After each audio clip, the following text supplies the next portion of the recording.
Hello students, welcome back to my YouTube channel. चलो friends, आज एक छोटा सा इंटीग्रेशन का सॉल्यूशन करने वाला है जो बिल्कुल तुम लोगों के सामने है। चलो फ्रेंड्स, देखते हैं इस प्रॉब्लम का सॉल्यूशन कैसे कर सकते हैं। तो फ्रेंड्स, तो इसी इंटीग्रेशन को सॉल्व करेंगे। इसे सॉल्व करने के लिए पकड़ लेंगे e to the power x equal to एक और टर्म मान लो z। अब डिफरेंशिएट करते हैं तो e to the power x dx equal to आ जाएगा dz।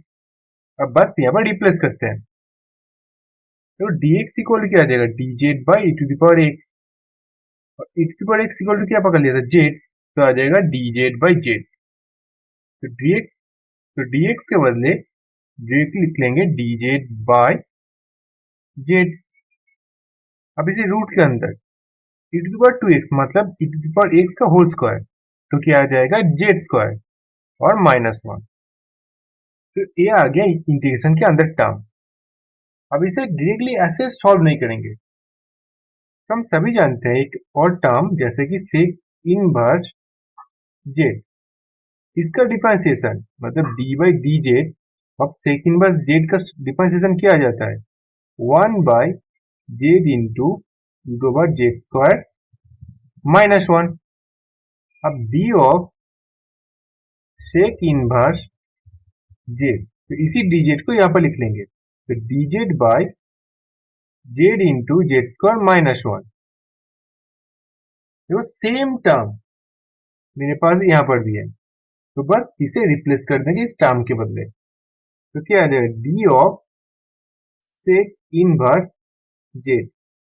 अब बहुत बच्चों को दिक्कत होता है कि इसे सॉल्व कैसे करें। जैसे मान लो इंटीग्रेशन ऑफ dx का सॉल्यूशन क्या आता है, x। कैसे लिखते हो, इसी x को तो यहाँ पर लिख देते हो ना, d के बगल में जो टर्म होता है उसी तो लिख देते हो। तो बिल्कुल d के बगल में देखो सेक इनवर्स जेड है, तो इसी इसका सॉल्यूशन आ जाएगा डायरेक्टली सेक इनवर्स जेड और इंटीग्रेशन जाने की वजह से प्लस सी कांस्टेंट। एक और बार समझ लो, देखो बिल्कुल यहाँ पर कि dx का सॉल्यूशन डायरेक्टली जैसे x लिख देते हो, वो x का टर्म होता है d के बगल में जो x होता है विचती x को। और बिल्कुल वैसा ही इंटीग्रेशन d ऑफ इसी टर्म का सॉल्यूशन क्या आ जाएगा, ये वाला टर्म जो कि है सेक इनवर्स है।